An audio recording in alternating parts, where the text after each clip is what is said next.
Good evening. My name is Pablo Bello. I'm the host of Tiempo Latino. This is a show for the Hispanic community in West Michigan. Let me introduce myself once again.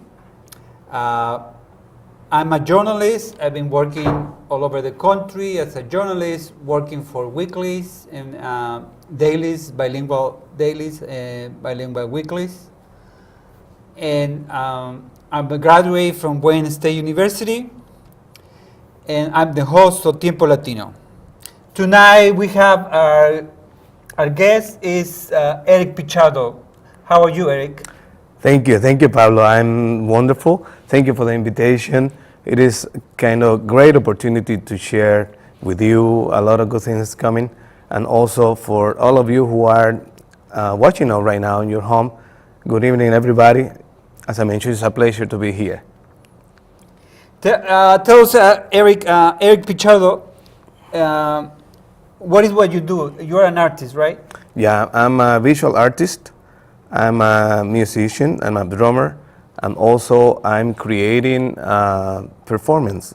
So drumming and dance performance from my own roots. Let me put it the right way. So what I tried to share in a very contemporary way, a little piece of my roots on this performance. So I do art. Actually, some of you probably see my last piece last year on Art Prize. It's a big monumental piece in which I have the opportunity to promote myself as a visual artist. And I've seen probably a lot of local performance all over West Michigan with my group. And so you have an event tomorrow, This Friday. Friday, yeah. Right? This Friday we have Alas Latinas, Latina Wins. In English, Latina Wins is one of our local, our event is the Caribbean Coalition for the Art and Culture, in which I have the privilege to be a CEO. It's a small local organization. It's a young organization. We are growing over the years. So this is our biggest event, annual event, in which we have an award for those Latinas who are doing a great thing in our community in order to improve, not just Latino community, in order to improve the diversity community in Grand Rapids. That's great. And tell us, Eric, tell us a little bit about you. Like, where are you from? I'm coming originally from the Dominican Republic. I've been here for 13 years now. It's kind of funny. I just came for vacation a long time ago. I have my family who live in New York, so I took a chance to come to visit some of my friends in Grand Rapids, and I'm still here doing my best as an artist, my best as an activist. So I using art to create social changes. So it's an important thing, not just creating a canvas and putting it on the wall. Also beautiful. It's beyond that point. I like to say that it's beyond that point. So I have also opportunity to collaborate with some local organizations, as you know, including the Hispanic Center, Girls and Boy Scouts. So I do many different things. Also, as I mentioned before, we are doing, the next performance should be July 18 at Wealthy Theater. We are actually getting ready to have a big performance at Wealthy Theater July 18, and getting ready for the big monumental piece once again for the Art Prize 2014. So working with the students, working with some local organization, I've been very active using art in many different ways. So how did you get involved with the art? How you get interested in painting and? Yeah, it was. I think we all have the potential. God created us to have the potential to be a creative person. So when I was little, I remember when I was little, just playing with pencils and color pencils. My father and my mother actually was the one who noticed that I had the ability to create a piece of artwork. My father paid for the whole career in Dominican Republic. I graduated in 1994 as a visual artist, as an illustrator. Took about in the Dominican Republic. Dominican Republic? Yeah, took about 7 years. It was a long role. But yeah, formally I graduated in 1994. Since that point, I put a lot of interest to grow as a person and to grow as a visual artist. And here I am, doing my best using art in many different ways, as I said. And you use a lot of bright colors, right? Absolutely. People can recognize my work for the colors, all of these shapes.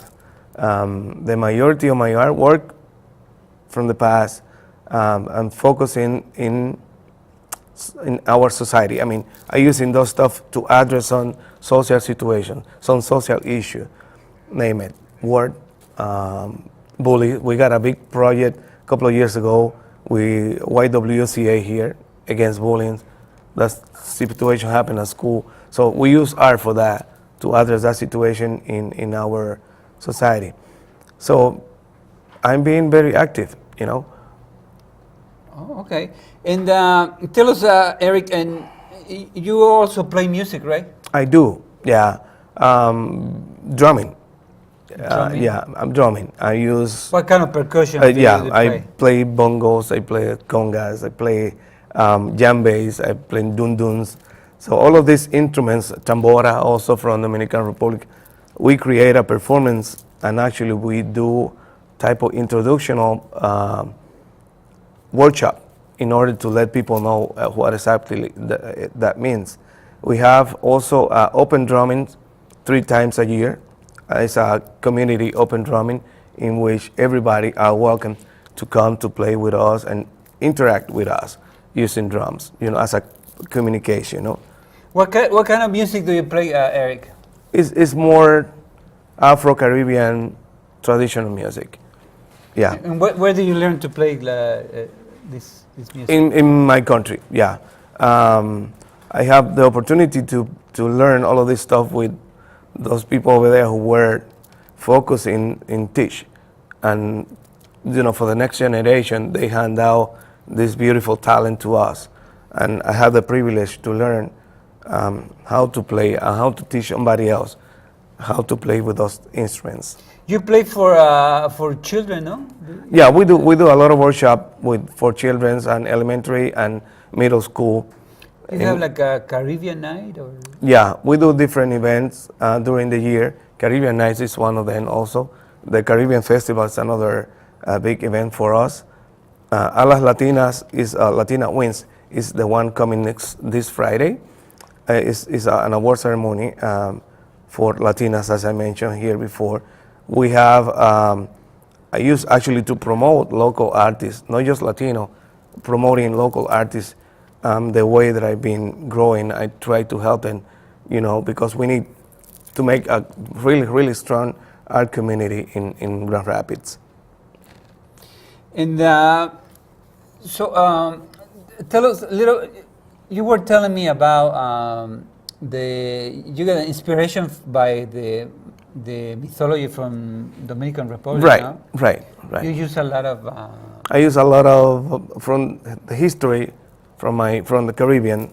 I used to recreate those type of cultural thing, but I put it in a very contemporary way.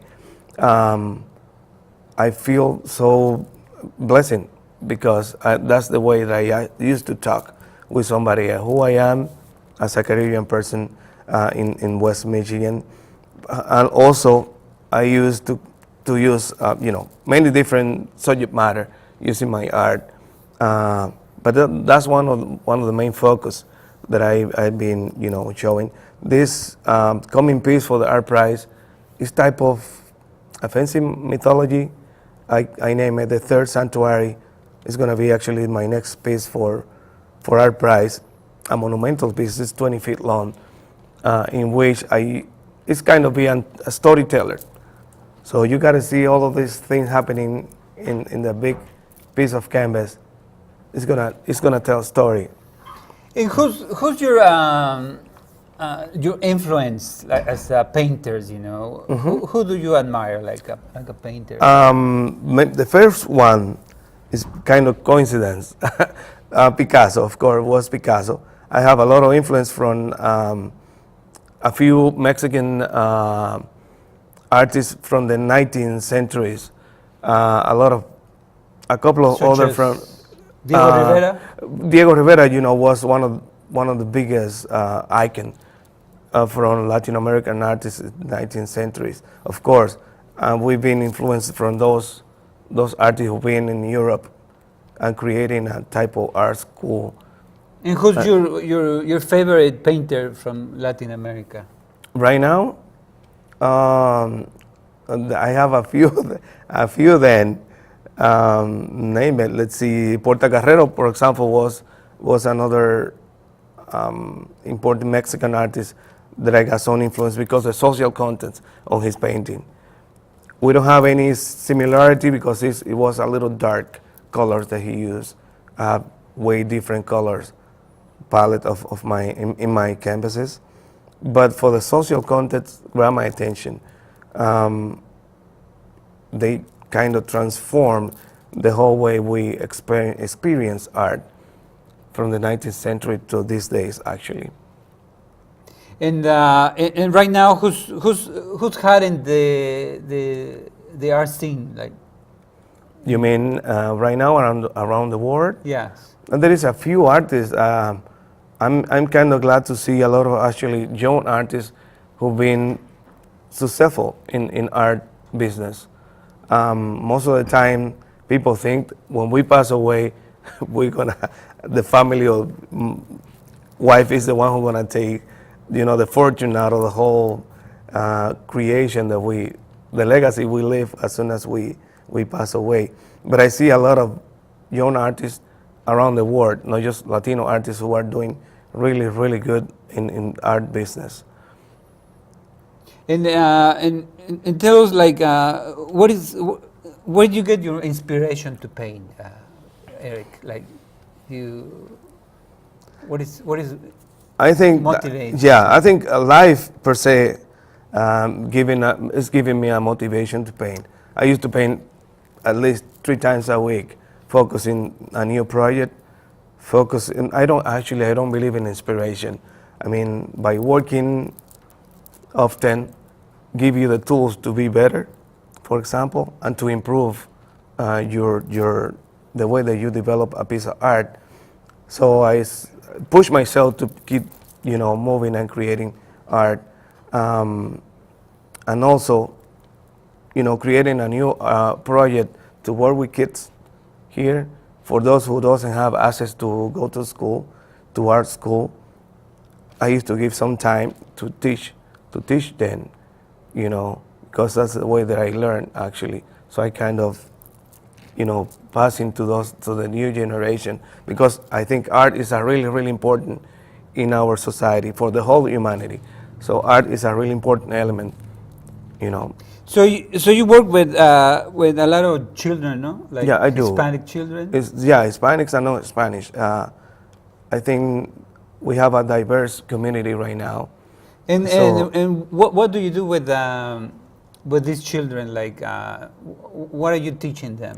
In most of the time, we talk about Latin American art because none of them, and from my own experience, maybe 80% who are coming from Latino family, they don't know a lot, and it's sad. They don't know a lot about Latino roots. Our culture. Yeah, because they born here, for example, father and mother are very busy working, so they drop to school, and they won't learn that kind of stuff at school.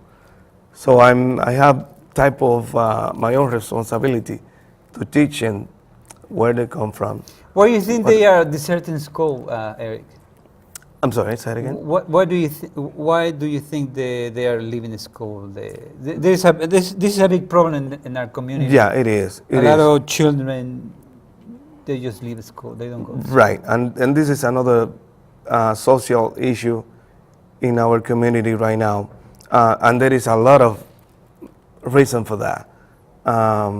You name it. Sometimes parents are responsible to keep students or children in school.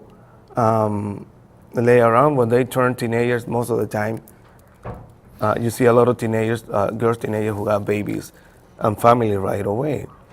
So it's a big issue right now for us, especially in Latino community.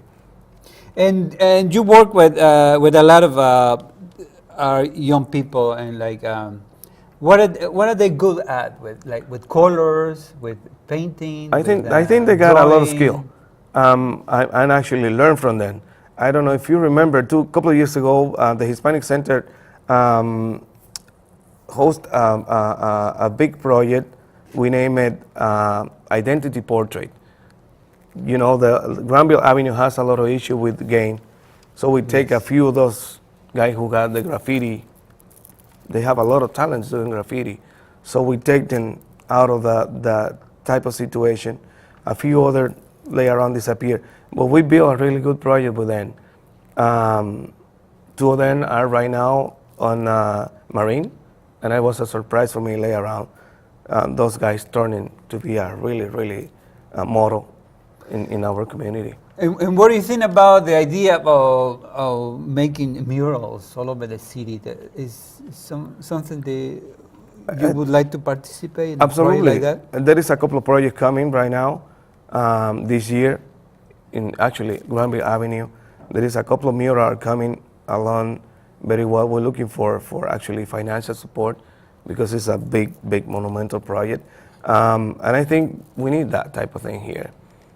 I mean, if we drive this project in a positive way, I think it's going to be a really good stuff, having those colorful mural around. So you work with our children, the Hispanic children, and what do you think about what is inspiring them? What did you find out? Like, Well, how do you motivate? They have a lot our of youth to participate in art. right. It's a little bit hard at first. They lack of motivation. This is one of the big things. They lack of motivation. They want to be active, doing something outside. So in order to grab them and make a commitment, engage them to be part of the art project, is kind of a tough project. A few of them show lack of interest. I don't really want to be, even though it's free for them, even though we're gonna have a really good result, a positive result out of the project. But it's a process. I think as soon as we keep pushing to improve, So what did you experience? Like, you have do you remember one of these students or telling you, this is what I want to do. I want to draw. I want to Right. paint. I want to. I want to do this project. Like, can you tell us about? Yeah, and a few of them, for example, are more into graphic designer because the technology right now is helping us to create a digital artwork using the computer. There is a lot of programs who work with digital photos, editing. There is a lot of into video stuff, for example, and there is a few also going to the music because they have a lot of talents being a singer, a dancers. So it's kind of good stuff that we have in our community right now. So my idea is basically to keep, have that motivation through them and inspire them, to keep going with that one, whatever talent it is, music, art, or dance performance. Oh, that sounds great. And do you have any project for our children, for our youth? Yeah, right now there is a conversation going with Link. It's one of the local organizations who are getting into our community, not just black community, white community. They like to integrate all of the children to participate in those type of art project. So hopefully soon we got a positive support from them, and hopefully we got a good result for sure. Using it's a combination of art and music. We have a conversation right now, so that's the goal. So when you like, there are several exhibitions right now. Like Salvador Jimenez, he has Yeah. an exhibition in Kendall The Kendall College. College, right. And I like to ask this question to all the artists that I talk to them. What is when you go to an exhibition? What is you look for when you go to an exhibition of art exhibition? Well, personally, I used to come up with a very powerful piece. We got the jurors who are the one who decide who's gonna be part of the show or not. So you need to come up with a very powerful piece, and also not just the quality, is also the subject matter. They are interested to see new stuff. So, for example, the local festival, I have the privilege to have one of the pieces as a part of the local big festival right now, and it's actually a true story, and the juror, have the opportunity to say, yeah, you are selected. Yeah. So it's kind of good thing. It's kind of really good things happening right now. All right. Well, what can you tell to our youth, Pichardo? You Yeah. work. What do they need I think to get yeah. involved with the art? Right, to- right. I think they have to commit this. I mean, make that decision to be better. The only way they are responsible for their own future. Most of the time, we are looking for someone who wanna take care of that. We are responsible for that. We like actually to help them to be better, because they are gonna be taking, the next generation is the one who's gonna be responsible to be a president, or to be a better doctor, to be a better attorney, to be a better artist. So yeah, they are the one who's supposed to, to take that challenge and make it up. All right. Well, now let's introduce our other guest, Jose Martinez Chacha. José Chacha Jiménez. Jose Chacha Jimenez. Jimenez. Oh, I'm sorry, No, not no hay Martinez, problema. Jimenez. Estoy así también. How are you, Jose? I am doing fine now. He- Déjame. Let me tell to our audience, Jose Chacha Jimenez. He is one of the founders Founder of the Young of Lords. the Young Lords. Yes. Right. This is well, at the beginning it used to be a gang, right, in That's correct. Chicago, That's correct. and later on they became like a powerful organization, right? Political In powerful. 1968. In September, 1968, right? we began as a political group at that time.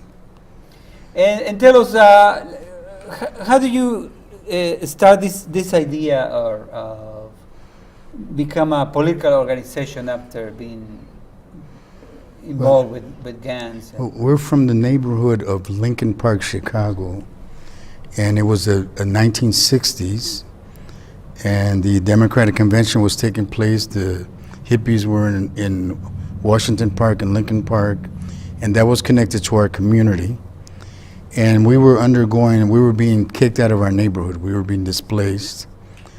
We were the sons and daughters of the first Puerto Rican immigrants, but había Mexicano, Dominicano, there were people from many communities there.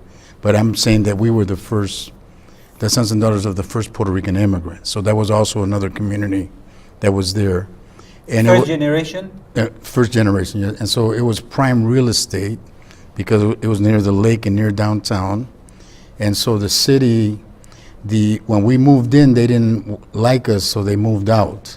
The people that were living there moved out, but now they decided, Like Detroit, right? like Detroit, but see, now they decided to come back in and didn't ask us anything, didn't ask us to vote or anything. And so everybody in our community thought it was a nice idea, except us, because we had fought with them, with the kids before they left, because when we were moving in, we were strangers to them, and they were afraid of us, and they wanted to fight us.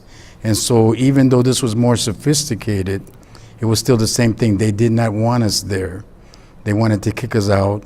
Why? Well, just because of who we were, Latinos. You know, they were they wanted to move us out, and so we decided to organize ourselves and to unite the community, and so that's what we did. In the beginning, we started out just transforming ourselves. In fact, we're the only gang in the history of the United States that has transformed themselves completely. Individuals have transformed themselves, but not an entire group. Jose, let me Sure. make a pause here and invite our viewers to call us.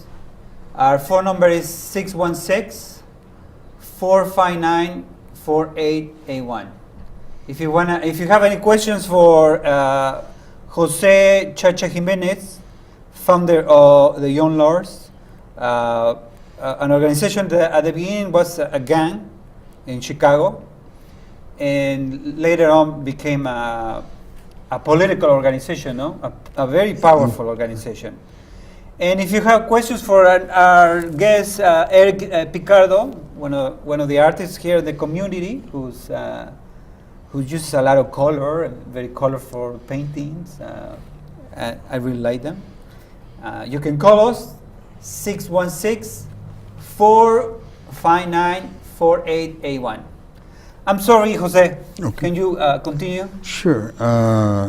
So we started organizing. At first, we still were kind of in the gang, and so we went to the Department of Urban Renewal and we trashed the whole place. I mean, we broke the windows. We threw chairs around, and that there was a display of the neighborhood where there were empty spots where we lived, and so we broke the display, and we told them that they could no longer meet until they had Black, Latino, and poor white representation. And so they actually had to close down the place for a few months. This is the Department of Urban Renewal, but in the neighborhood of Lincoln Park. They had a local office in the neighborhood. But it was the city. It was Mayor Daley, Richard J. Daley, the senior, that sponsored the Urban Renewal program at that time, because Urban Renewal has to go through the city, sort of like the west side here of Grand Rapids, which is in the next in line. But that's another issue that we can talk another day. Okay. But I can't. But I'm just telling you what happened at the history. So we took over. We went to the institutions and we demanded that they invest in low-income housing. And one of the institutions was McCormick Theological Seminary, which is now DePaul University. And so we took that university over completely, 350 community residents, and we held it for a week.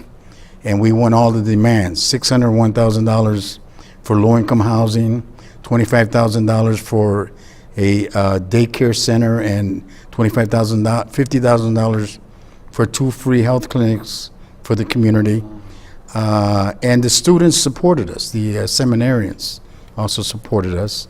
And in fact, DePaul University today has an archive about the Young Lords. They teach Young Lords in DePaul today. But Jose, let me ask you something. How do you get involved in politics?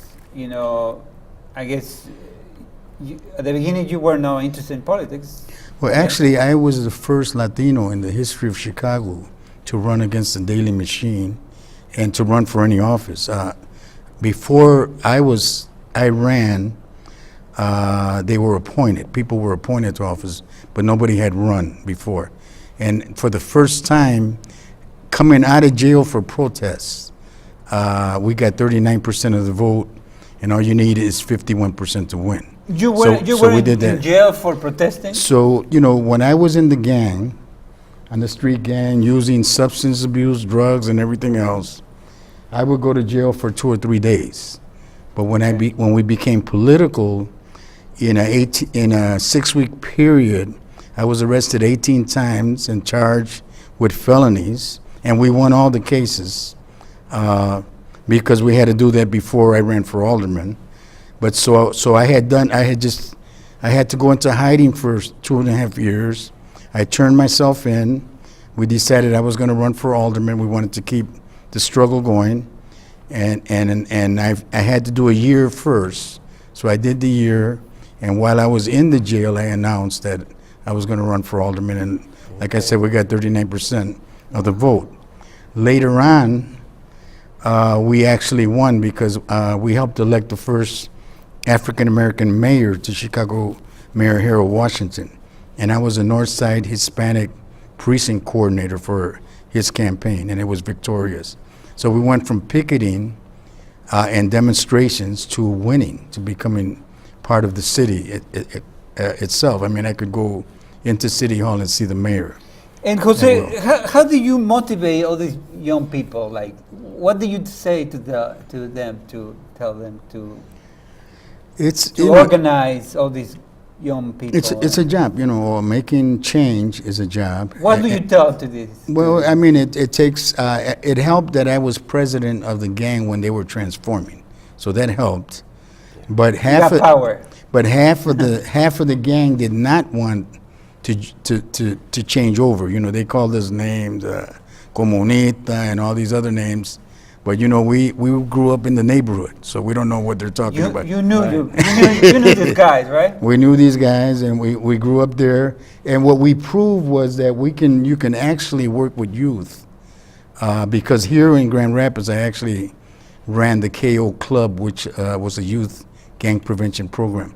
So basically, that program was just an after-school program in the neighborhood. Because why have an after-school program in schools, right? Because they don't like schools in the first place. Right. So we have our programs in the neighborhood.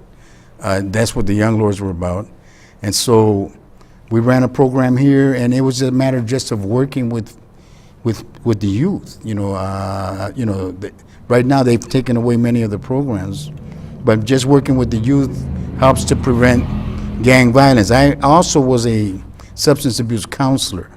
So I know that people can change. I know that for a fact because that was my job, was to help change them. They have to change themselves, but we have to find ways to motivate them and to work with them. How do you do that? Well, it means getting insulted and everything else. I mean, it means working with like a parent works with their children. They sometimes they have to go through pain themselves because of what they hear from their children.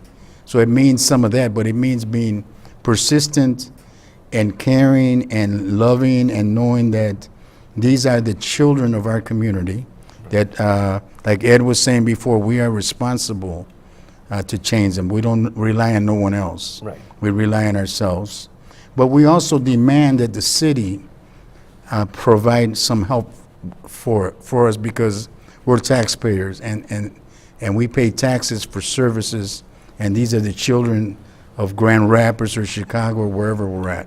But we know that we need to work with them. They need to change themselves, and the best, we found that paraprofessionals alongside with professionals works very well. So if you get people that are from the same situation along with experts, that works very well. So what do we need here in Grand Rapids, Jose? Well, the first thing we need to do is all this new development that's coming to the Grand River, that they want to change the current of the river. Mm-hmm. All this buying off of Bridge Street, a Latino community. We need to, we want improvement. We're not against improvement, but we don't want to get rid of the residents that live there. There's residents living here right now, and our problem in Lincoln Park was that we had no voice.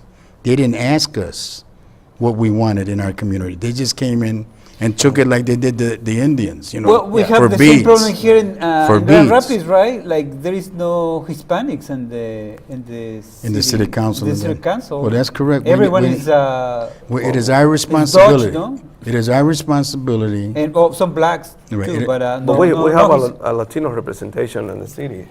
We have Almonte. Almonte, yeah, but he doesn't belong to the. He doesn't take decisions, right? Yeah. But he worked face to face with the mayor. I don't know what is. Well, but it's only one. He was for the city, but we need people in the and the But the their council, decision, right? but that's correct. And then, the decisions need to be, they need to, it has to be in the interest. Any improvement, any development has to be in the interest of the community, of the people that live They there. live in the community. That live in that community. So it doesn't matter what political person is there, but it helps to have our own representatives there. Yeah. But what's more important is that, because they had meetings. I mean, you Yeah, can look at the yeah. pamphlets and they'll Right. tell you that they had 200 or 300 meetings. Right, right. But they didn't have meetings with the renters. They didn't have meetings with the people I know. Yeah. And so they didn't really have, and if they had any meetings with a few individuals Just- that I yeah, know, yeah. they didn't listen to them. Yeah, and they took the So- decision by themselves. So you look at Rockford Construction, you look at Seward Street here in Grand Rapids, and you look at Rockford Construction has a whole block. Yeah, yeah. They have plans to do some heavy-duty renovation here. Yeah. You look at all the businesses on Bridge Street that are being bought off. They have big plans to do renovation and to get rid of the people that live there now. And so So we need to organize. you look at all the factories that are being turned into condominiums. Union High School was turned into condominiums. Right, right. So all these things are going to take place here, and who made any decisions? I didn't make any decisions. I've been living here for a few years. They didn't ask me anything. We don't have any participation, thank you. direct participation Thank as a decision taken from those actions of those. Exactly. Well, Jose, I think we need to organize, right? Exactly. That's what we need to do. We need to. So how do we organize, Jose? You have experience in this. Well, I mean, we know how to organize. I mean, and we organize in churches. We organize in different areas. We need to begin to unite together. I mean, all of us. It takes all of us, not in one individual. Right. But we know how to organize. Anybody can organize a party.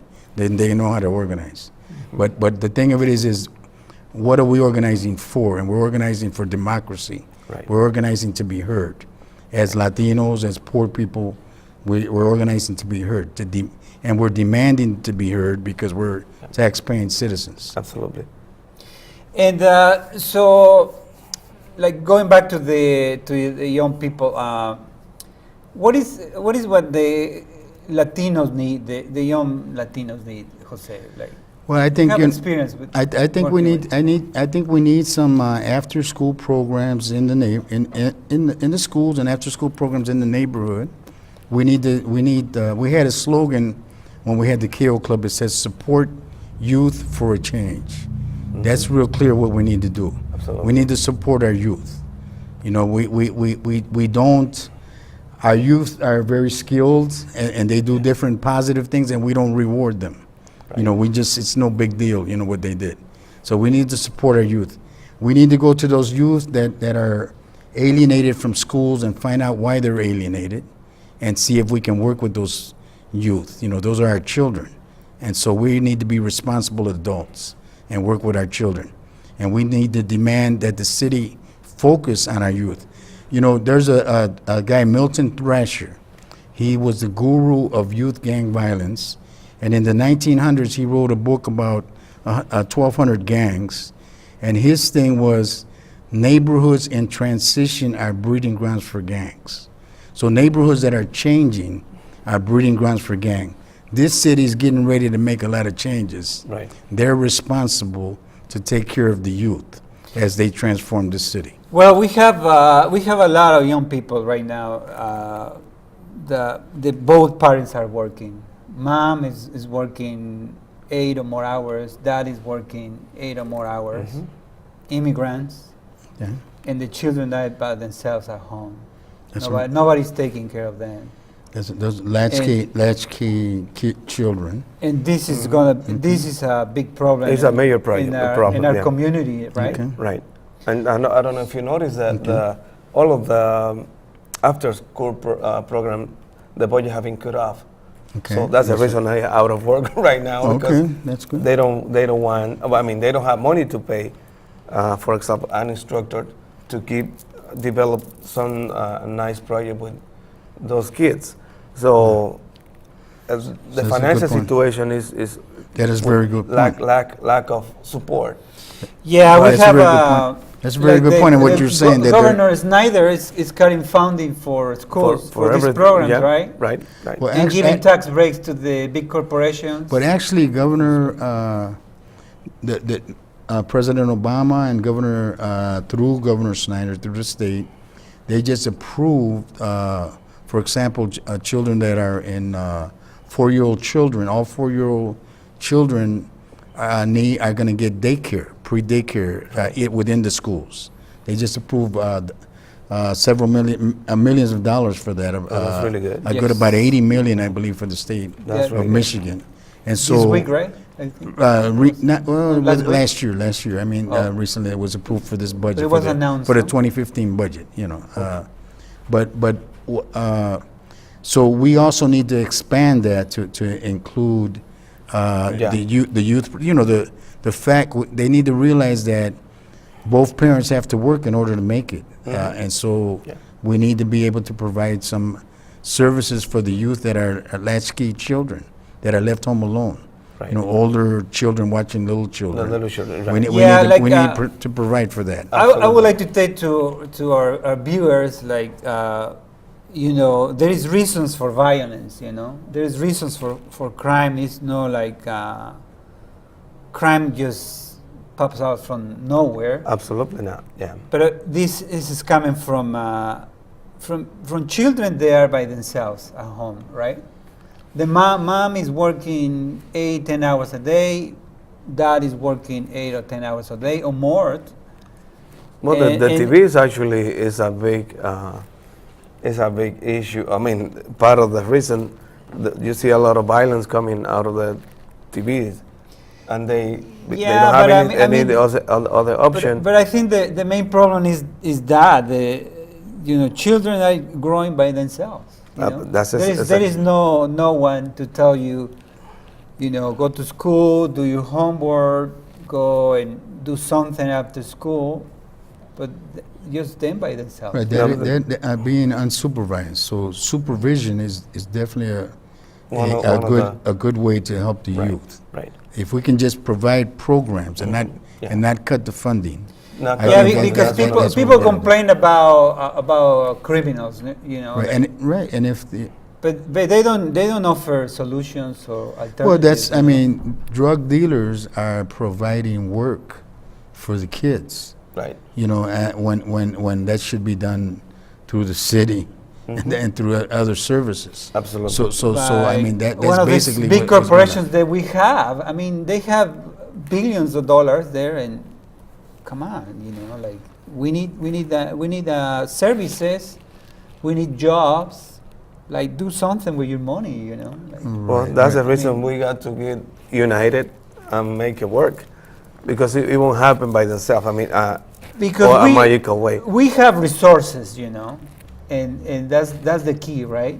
Yeah. Yeah. Ca- Yeah. Canalize these Yeah. resources and help people, like. Right, we need programming for kids after school Right. that are left alone. So we need some type of programming, some supervision. There's plenty of parks here in Grand Rapids. Yeah. There we should be able to hire people to form leagues, to reach out. And there are, in some neighborhoods, there are good leagues, softball teams and all that, and soccer teams and all that. Right. But in other neighborhoods, that doesn't happen. Absolutely. And so we need to reach out to those neighborhoods where that's not taking place, which is, I'll guarantee those are the neighborhoods where we have the gang problem, where that's not taking place. Because a lot of it just has to do with supervision. There are some people we can't change. They need, that's why they have jails Yeah. and programs to rehabilitate those people. And I worked in that field. But we can, but not all of the kids are killers. These are just our children. Yes, I mean, like, the problem is that, like, they're by themselves at home. They don't know what to do. Somebody comes, they get together, a group of young people, and somebody comes with a crazy idea. They do crazy things, and they go to jail. Right. A lot of people say, okay, we just need to give them jobs. A lot of these kids, what they need is really not jobs. They just need recreational services, of supervised more opportunity, yeah, recreational services, Right. art, graphic Yeah. arts, different types of programs that will, take them out of the city and inner city and show them the rural areas, the lakes, Right. the beauty in Michigan. That's what we need to provide for the youth, to expand their horizons. Right now, they're living in their own street corner. That's all they know. The parents try to tell them, you got to stay by the house, but like you said, they're not available to watch them. The parents, so we need some supervision. We need some recreational services, and for the older ones, we need some jobs, some part-time jobs. Yeah, Absolutely. like this area, like usually the immigrants, they are picking apples and vegetables, picking our food that everyone eats, including whoever opposes immigration. They eat the vegetables that are picked Right. by immigrants. Exactly. While in the They're meantime, doing the worst jobs that nobody else wants to do. the Absolutely. children Yeah. are at home by themselves, don't know what to do. Like they don't go to school. They don't. Well, this is a big problem. And that's important. There is also discrimination in the schools. I mean, it's not just supervision. There's I it was has to about do to with point that, employment. yeah. It has to do with the fact that there's discrimination. That's a Again, reason you know, bullies happening. Yeah. Or you are Latino, Right, you don't right, speak the English bully. very well. Exactly. Or you are negritos. Yeah, or, negrito, right. So it's a big, heavy. We were Puerto social Ricans, issue. so we were Yeah. supposed to be citizens, and we still Exactly. were. We're Right. still disrespected. Yeah, You know, yeah. so And so- lack of opportunity, and we fought in every war in this country. Since World War One. Well, we had to mention also that there are some alternatives, like the Cook Art Center. Exactly. That's in Granville. The Young Lords helped to set up a program there. I wanted to, if you look in the window of the Cook Center, it says "Tengo el pueblo en mi corazón." That is a Young Lord saying. Oh, okay. We help. They actually, from second to ninth graders, the kids there are duplicating a research project, an oral history project that I started at Grand Valley State University, where I'm a student in a master's program today. It's an oral history project about Lincoln Park, Chicago, because the entire Latino community was displaced when urban renewal came to that community. And so they are interviewing their parents because they know that Granville Avenue is going to be displaced soon. And so they want to make sure that they capture that history. And they learned that from the Young Lords. So, the Young Lords have provided some role models for the youth here to do. And there are many other role models. I'm not for gangs. Believe me, I abhor gang violence. I'm against gang violence. I want to eliminate gang violence. But I look at them as our children, our youth, and we need to work with them. Absolutely. And they are human beings, and we need to work with them. I'm not that religious, but God said, "Hate the sin, but love the sinner," and that's what the Young Lords believe in. We want to work with our people and our communities and our youth. Absolutely. Yes, I think we are responsible to create the platform for those generations who come in, because they are going to be taking place in our society. So it's the problem is big. I mean, it's not just because they're alone at home or they don't have anything to do. There is many different things beyond or as a part of the whole situation, Well, yeah, and also the availability of guns. Like it's crazy how easy you can get a gun in this country. It's like.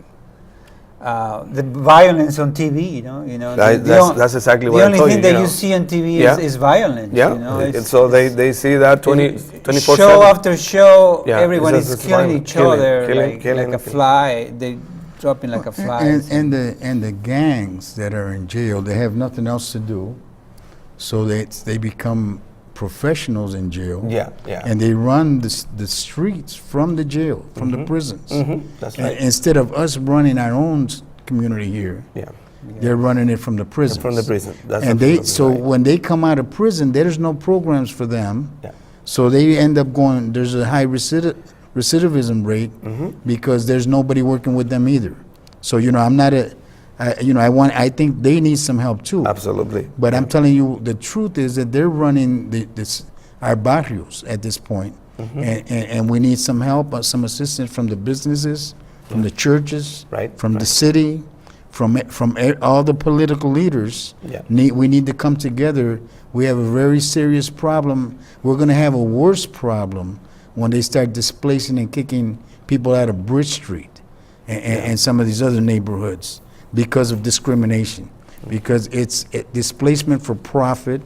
They want to raise the property values, which is for services, but when you raise property values, you evict poor people that can't afford the rents. Absolutely. So there are different programs in other cities where they have been able to work with the long-term residents so that they don't have to pay these high taxes.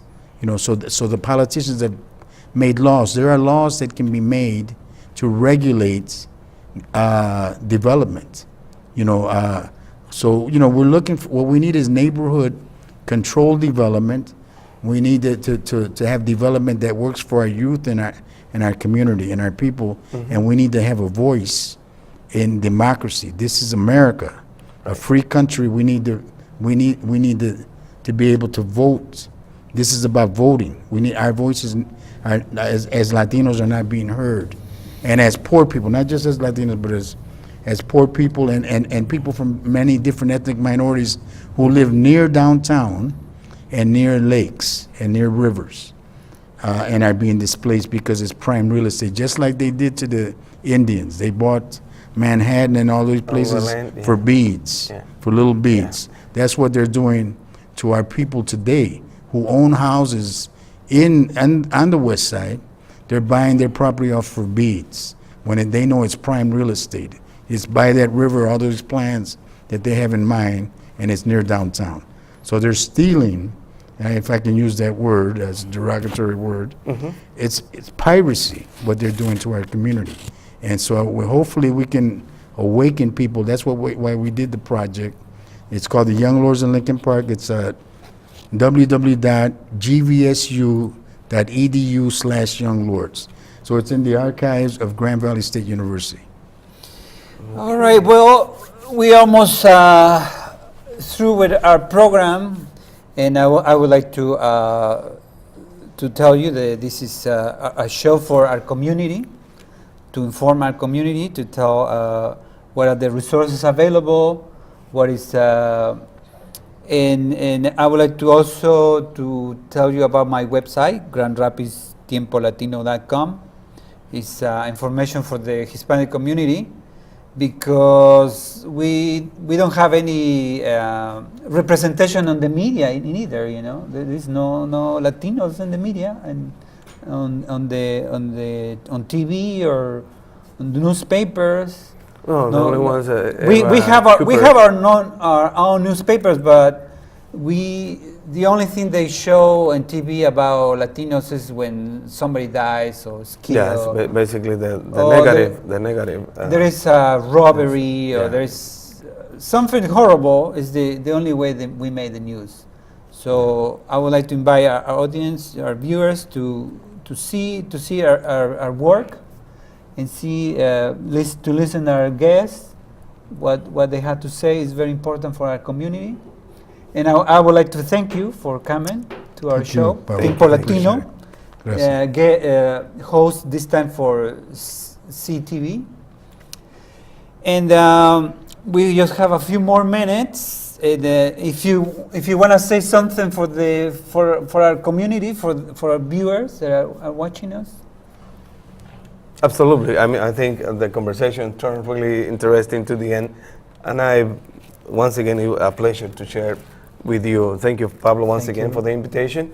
And we need to work together to make those changes. It's definitely our community need a big support between us, different organizations, political personalities. So we all have to work together to make those changes for the good, for those generations who come in. Thank you very much, Ed and Pablo. I appreciate Thank you, Eric. Thank you, Jose, for coming on the show. And if you want to say something else for Well, I viewers? just, we definitely, the topic of youth is in my, being a former gang member many, many eons ago. That's definitely a topic of concern of mine to work with our youth. And we know that that's related to development. And so we need to make sure that if we're going to have development, we need voices, our voices heard, and we need to focus on the youth, on the impact that that's going to have on our youth. Thank you, Jose Chacha Jimenez. and Eric Picardo. My name is Pablo Bello. I'm the host of Tiempo Latino, and we have this show also in Spanish for our community. And once again, thank you for watching us, and have a nice evening.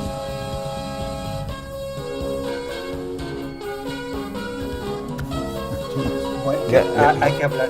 Sí, porque mantener como... Sí, sí. José, hay que hablar en español, ¿no? Hay que hacerlo en español. Definitivamente. Sí, déjame darte una...